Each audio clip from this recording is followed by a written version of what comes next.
Halo, Assalamualaikum warahmatullahi wabarakatuh. Jumpa lagi dengan saya Ermawati Putri. Di video kali ini saya ingin menjelaskan tentang metode penelitian. Nah, untuk video sebelumnya saya sudah pernah menjelaskan tentang metode penelitian yang saya beri judul part pertama. Nah, untuk video ini adalah kelanjutan dari video sebelumnya. Mari kita langsung saja simak penjelasan saya berikut ini. Kita langsung ke PPT-nya.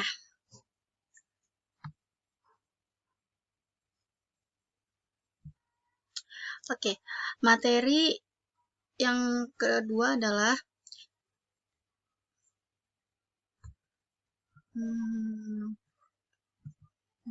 ke error, maaf ya.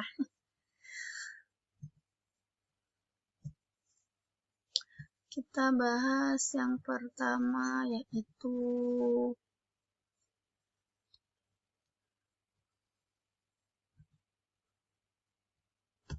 variable moderating. Apa sih itu variable moderating? Oke.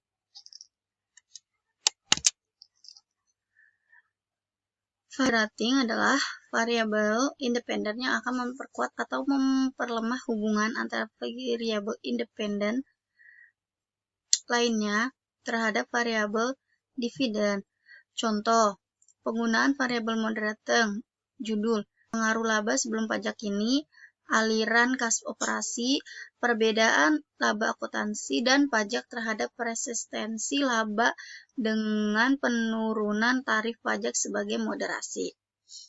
Adapun rumusan masalah yang harus kita ketahui dari variabel moderating adalah apakah terdapat pengaruh laba sebelum pajak ini terhadap resistensi laba, kemudian apakah terdapat pengaruh aliran kas operasi terhadap resistensi laba, apakah terdapat pengaruh perbedaan laba akuntansi dan pajak terhadap resistensi laba. Kemudian apakah penurunan tarif pajak memoderasi pengaruh laba sebelum pajak kini terhadap resistensi laba. Kemudian ada apakah penurunan tarif pajak memoderasi aliran kas operasi terhadap resistensi laba, dan apakah penurunan tarif pajak memoderasi perbedaan laba akuntansi dan pajak terhadap resistensi laba. Kemudian ini adalah kerangka konseptualnya, yaitu variabel independen berupa laba sebelum pajak ini atau LSPK, kemudian ada aliran kas operasi atau AKO, kemudian ada perbedaan laba akuntansi dan pajak PLA, dan ada variabel kontrol yaitu return on asset atau ROA, size SZ, leverage LEV, revenue atau REV. Kemudian adapun ini adalah variabel independen H1, kemudian H1 berhubung dengan variabel dependen atau resistensi laba. Dan aliran kas operasi AKO termasuk H2 dan H3. H itu adalah hipotesis. Dan ada pun perbedaan laba akuntansi yaitu H4, H5, H6 langsung ke resistensi laba. Nah, kita bisa langsung lanjut saja ke pengembangan hipotesa. Ada HA1. HA1 yang tadi itu terdapat pengaruh positif laba sebelum pajak ini terhadap resistensi laba. Kemudian tadi ada HA2. Nah, HA2 itu terdapat pengaruh positif aliran kas operasi terhadap resistensi laba. Ini itu adalah penjelasan dari kerangka konseptual yang tadi ya. Kemudian ada H3, yaitu terdapat pengaruh positif perbedaan laba akuntansi dan pajak terhadap resistensi laba. Kemudian ada H4, yaitu penurunan tarif pajak memperkuat pengaruh laba sebelum pajak ini terhadap resistensi laba. Nah, ada H5. H5 itu penurunan tarif pajak memperkuat pengaruh aliran kas operasi terhadap resistensi laba. Adapun H6, ada penurunan tarif pajak memperkuat pengaruh perbedaan laba akuntansi dan pajak terhadap resistensi laba. Ini adalah persamaan regresi dari kerangka konseptual sebelumnya ya. Adapun untuk hipotesis 1, 2, dan 3 yaitu PL sama dengan beta 0 atau inter B1 LSPK plus B2A KO plus B3 PLA plus B4 ROA plus B5 SZ plus B6 LEV plus B7 RIF dan adapun ini sampai sini adalah variabel kontrol. Untuk yang kedua adalah hipotesis 4, 5, 6. PL sama dengan beta 0 plus B1 LSPK, B2 AKO, B3 PLA, 4 LSPK dikali PTP plus B5 AKO kali BTP plus B6 PLA kali PTP plus B7 ROA plus B8 SZ plus B9 LEV plus B10 RIF. Ini sampai sini adalah variabel kontrol dan dari sini sampai sini adalah indikasi var moderasi.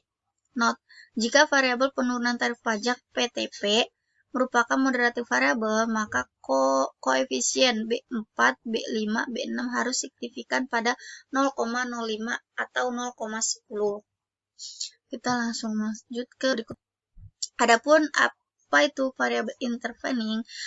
Variabel intervening merupakan variabel antara atau mediating, fungsinya memediasi hubungan antara variabel independen dengan variabel dependen.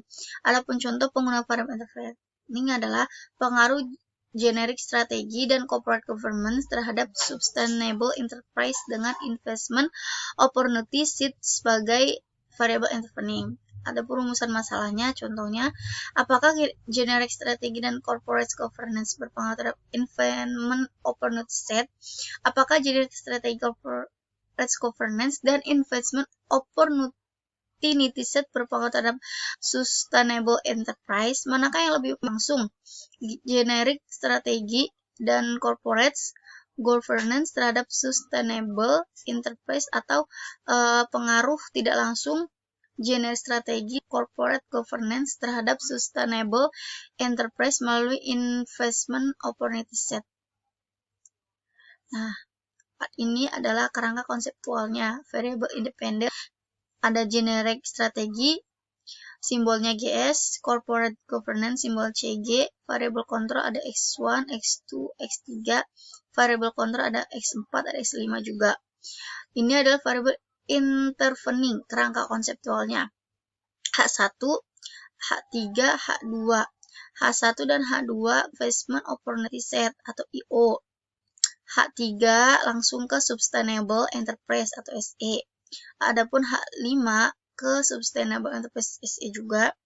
Dan corporate governance CG H4 langsung ke sustainable enterprise. Variable control X1, X2, X3 langsung ke investment opportunity set. Kita lanjut ke penjelasan yang ini dari kerangka ini ya. Terdapat pengaruh pengembang hipotesis. Terdapat pengaruh positif generic strategi terhadap investment opportunity set. Terdapat pengaruh positif corporate governance terhadap investment opportunity set. Terdapat pengaruh positif generic strategi terhadap sustainable enterprise. Dan terdapat pengaruh positif corporate governance terhadap sustainable enterprise. Dan terdapat pengaruh positif investment opportunity set terhadap sustainable enterprise. Dan untuk persama regresinya ada seperti ini ya. Kalian bisa baca. Dan bisa dilihat itu H1, H2-nya ini EO. Seperti ini. Persama regresinya untuk H3, H4, H5 juga seperti ini.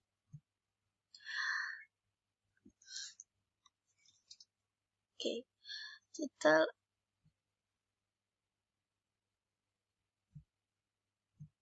Kita kembali ke kerangka konseptual ini. Ini adalah kerangka konseptualnya. Dan ini adalah penjelasannya. Dan ini adalah persamaan regresinya. Oke. Thank you.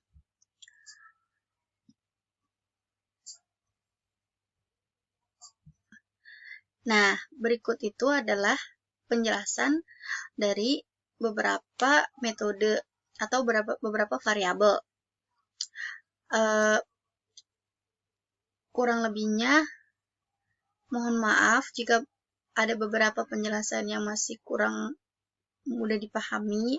Semoga kedepannya saya akan bisa menampilkan video pembelajaran yang lebih baik lagi dari yang sekarang. Wabillahi taufik wal hidayah. Wassalamualaikum warahmatullahi wabarakatuh.